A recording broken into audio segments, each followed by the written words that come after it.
What is the direction of my heart? What is the driving force of my life right now? What are my affections set upon? And so as a first point, I want to make mention that humans were created with drive in their lives.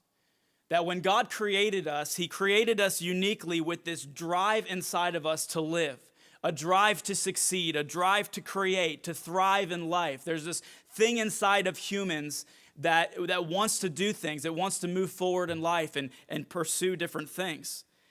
And it's true of believers, but it's also true of the unbelieving world. It's something all humans, we really share this thing. If you think about children, if you ask a child, an 8-year-old or a 10-year-old, you say, what do you want to be when you grow up?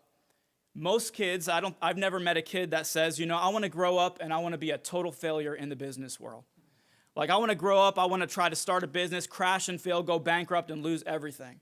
No kid has desires like that. No kid says, I want to grow up and I want to be a homeless drug addict on the streets. That's my motivation. We would think a kid had some serious issues if they had an answer like that. But kids, they want to be astronauts and firemen. They want to do something that changes the world around them. They want to do something great. It's something that's inside of us. And actually, even if you go to the doctor and you begin to describe, I don't feel good, and they say, well, what's going on? And you start saying, I just don't have a drive to live anymore. I've just lost my motivation. I just don't have a passion for life. They will diagnose you. They'll say, well, that's something wrong. In the medical community, losing your drive for life is seen as some sort of a mental illness or an indicator of that. And so being driven is not the issue here. It's not sinful to be driven in your life. And it's a very good thing when it's done in the context of a relationship with the Lord. And when your passions and your desires are for the glory of God, then that's a healthy thing God's given to us.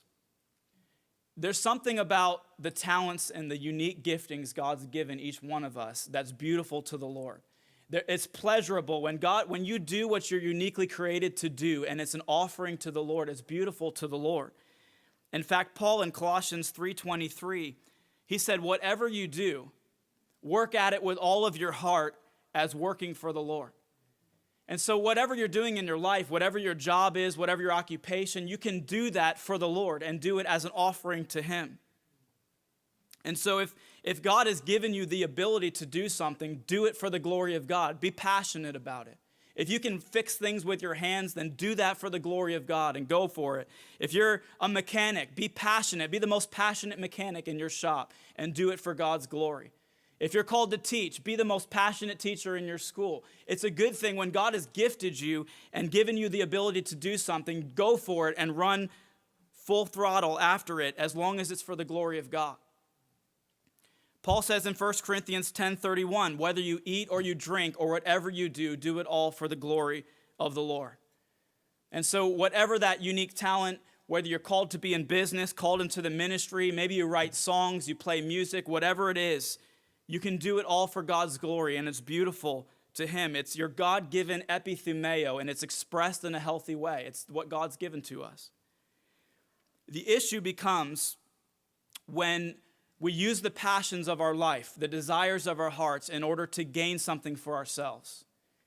When our epithumeo begins to be, rather than God's glory, begins to be about me and my own needs and my own desires, then it becomes this driving lust that we're talking about.